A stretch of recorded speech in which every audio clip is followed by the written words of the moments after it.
Sang Kuryang dan Gunung Tangkuban Perahu.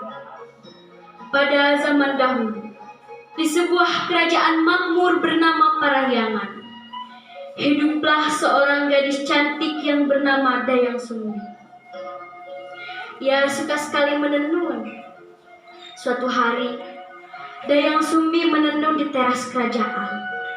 Tetapi entah kenapa, hari itu ia merasa sangat lelah sekali. Sementara benang pemintalnya selalu jatuh, Dayang Sumbi pun malas mengambilnya. Karena jengkel benang pemintalnya selalu jatuh, Dayang Sumbi pun berkata, "Barang siapa yang mengambilkan benang pintal itu untukku, saya bersumpah, jika ia laki-laki, akan kujadikan sebagai suami." Namun siapa sangka yang mengambilkan benang tersebut adalah si Tumang, anjing kerajaan yang terkenal setia dan sakti. Bagaimanapun, Dayang Sumbi tidak bisa mencabut sumpahnya. Akhirnya, mereka pun menikah. Hasil pernikahan mereka, Dayang Sumbi melahirkan bayi laki-laki yang berwujud manusia, yang diberi nama Sang Kuryang. Tumang pun berpesan kepada Dayang Sumbi agar tidak mengatakannya kepada Sang Kuryang jika ia adalah ayahnya.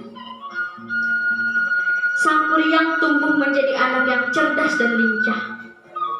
Tumang pun selalu mengikuti kemanapun Sang Kuryang pergi.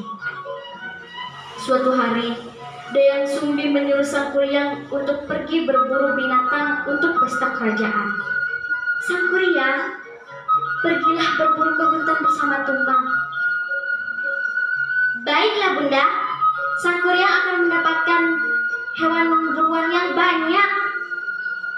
Akhirnya Sang Kuryang pun pergi berburu ke hutan ditemani oleh Tumang. Namun sayangnya, Sang Kuryang tidak juga mendapatkan hewan buruannya dan membuatnya jengkel. Dan akhirnya ia pun membunuh Tumang dan memberikan dagingnya kepada Dayang Sumbi sebagai hasil buruannya. Setelah pesta usai, Dayang Sumbi menanyakan keberadaan Tumang yang tidak terlihat di pesta istana.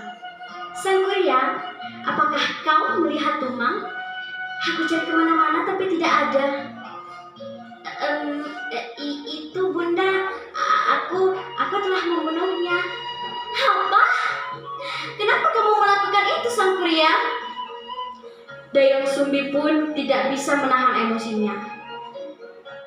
Ia memukul Sang Kuryang di keningnya hingga mengucurkan darah. Setelah kejadian tersebut, Dayang Sumbi pun diusir dari kerajaan oleh sang raja. Bagaimanapun, Sang Kuryang adalah calon putra mahkota. Tidak boleh ada yang memukulnya. Waktu pun berlalu. Sang Kuryang tumbuh menjadi pemuda tampan, sakti dan disegani. Suatu hari, Sang Kuryang pergi berburu ke hutan dan bertemu wanita cantik. Sang Kuryang tidak mengetahui jika wanita tersebut adalah Dayang Sumbi. Mereka saling jatuh hati.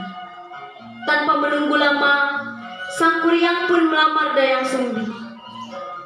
Namun sebelum hari pernikahan mereka tiba, Dayang Sumbi menemukan bekas luka di kening Sang Kuryang, persis seperti bekas luka anaknya dahulu.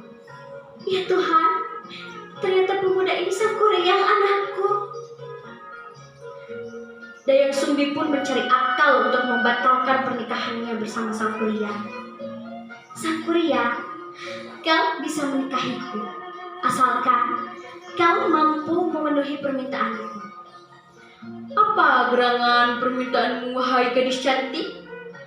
"Aku ingin kau mengubah bukit itu menjadi bendungan dan membuat perahu untuk menyusuri bendungan itu. Semua itu harus sudah selesai sebelum fajar menyingsing."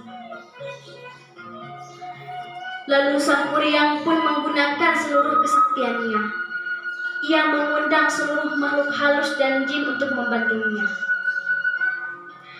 Mereka bekerja semalaman menutup mata air dengan tanah dan lumpur. Akhirnya aku bisa menjadikan bukit ini menjadi bendungan. Sang Kuryang pun menebang pohon yang besar. Dayang Sumbi mulai gelisah, sebab pekerjaan Sang Kuryang hampir selesai. Dayang Sumbi pun mulai berdoa dengan khusyuk kepada Tuhan. Ya Tuhan, bagaimana mungkin aku bisa menikahi anakku? Tolonglah percepat fajar, agar makhluk halus itu segera pergi, dan tidak ada yang membantu Sang Kuryang. Keajaiban pun terjadi. Fajar terbit lebih cepat, dan usaha Sang Kuryang pun gagal. Sang Kuryang pun marah. Ia merisa dirinya telah ditipu. Siapa kau? Tega sekali kau menipuku. Bagaimana mungkin aku bisa menikahimu, anakku? Sesungguhnya aku adalah Dayang Sumbi, ibu kandungmu. Sang Kuryang pun tidak percaya mendengar perkataan Dayang Sumbi. Tidak mungkin, tidak. Sang Kuryang pun menendang perahu buatannya hingga terlempar jauh. Perahu itu terjatuh dengan posisi terbalik dan berubah menjadi gunung yang sekarang dikenal dengan sebutan Gunung Tangkuban Perahu.